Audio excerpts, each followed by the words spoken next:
There have been allegations of sexual harassment in which you are implicated, rightly or wrongly. And it's one of those things which is so frustrating, I think probably more for you, because I even thought now someone will put in a complaint and nobody did. There's no substance to that rumor. It's a rumor, and I think it's an insidious, poisonous rumor.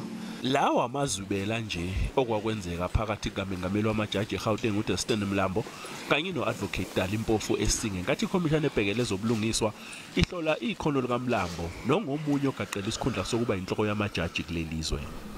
Inhlangano iPretoria Society of Advocates isolo Advocate Dali Mpofu ngokuhlambalaza uMlambo ngenkathi empheka ngembuzo.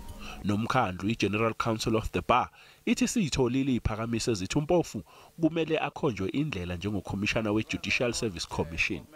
Kodwa ke kunabashushisi abangamashumi amabili asebecikice incwadi ephikisana nalesiphakamiso. Enough is enough. Treat us with respect. And we are saying don't throw profanities at us.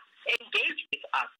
We can think, we are intellectuals. Ekhuluma nophiko lwezindaba ze-SABC uAdvocate Mpofu uthi angeke azadikibale njengoba ezimisele ngokuquko kwezobulungiswa. The calls are mischievous. I think that they are unfair.